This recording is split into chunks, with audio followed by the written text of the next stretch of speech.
Yes, students. Next topic it is discretionary powers. So these are the powers which are being enjoyed by the president, and there are certain gray areas where president may have to use his judgment and his powers. Now, what are these cases or what are these situations? The number one, appointment of the prime minister. At what time? Appointment of the prime minister at the situation where no single party is able to get the clear support. Okay, that is 50% or more than 50%. So one single party is not getting the majority. There, this kind of situation is called hung parliament. Okay, and during this time president cannot appoint the new prime minister on the advice of outgoing prime minister who may have lost the elections or the support of the house.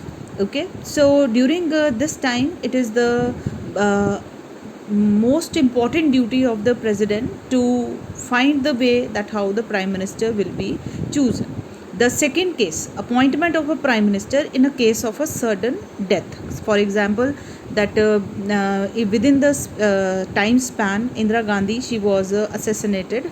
So during that time, during that situation, it was very difficult to go for the fresh election. So during that time, it was the again very important duty of the president to ask the party that whom they want to make the prime minister for the left period. Third, when the ruling party who has lost majority or when a vote of no confidence may have been passed against. So it recommend to the president to dissolve the Lok Sabha. So these are the three different situations, and the fourth, the president can dismiss ministers in case the Council of Ministers loses the confidence of the House, but they refuse to resign.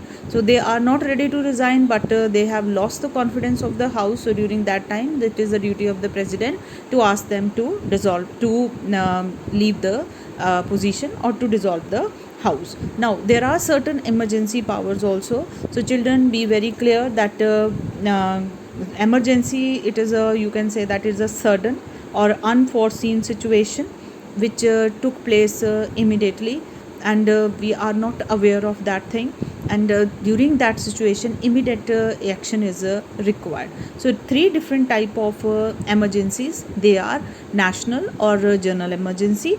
National or general emergency, it is a emergency when there is a danger of foreign aggression.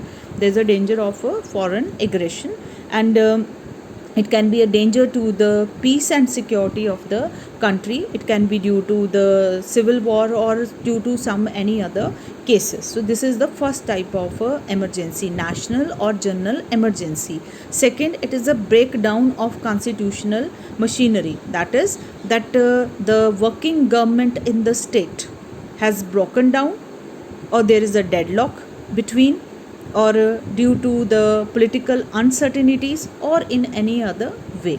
Or simply you can say that whenever the emergency in a state, it will occur due to the instability of the government. And third, it is a financial emergency, a setback to the financial stability, or the country is facing the financial problem, that will be considered as a financial emergency. So there are three type of emergencies during which the president can take the important decisions. Now the first kind of emergency, national emergency, I have already told you that during this time there is a danger of foreign aggression or danger of peace and security. Okay, so the every proclamation of emergency must be approved by both the houses of the parliament within 1 month by a special majority, you can say.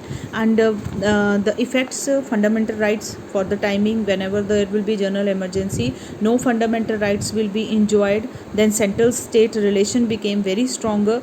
all the departments which are in the hand of the state will be taken by the central. Important decisions will be taken by the central government during the time of the emergency. Finances, very care will be taken. Matters such as distribution of revenue between the center and the states and the salaries may be altered, or proper decisions will be taken during that time. Union and state legislature, during the emergency, the term of Lok Sabha may be extended for a period of 1 year or at that time, because first of all it is necessary to solve the emergency rather than going for the others.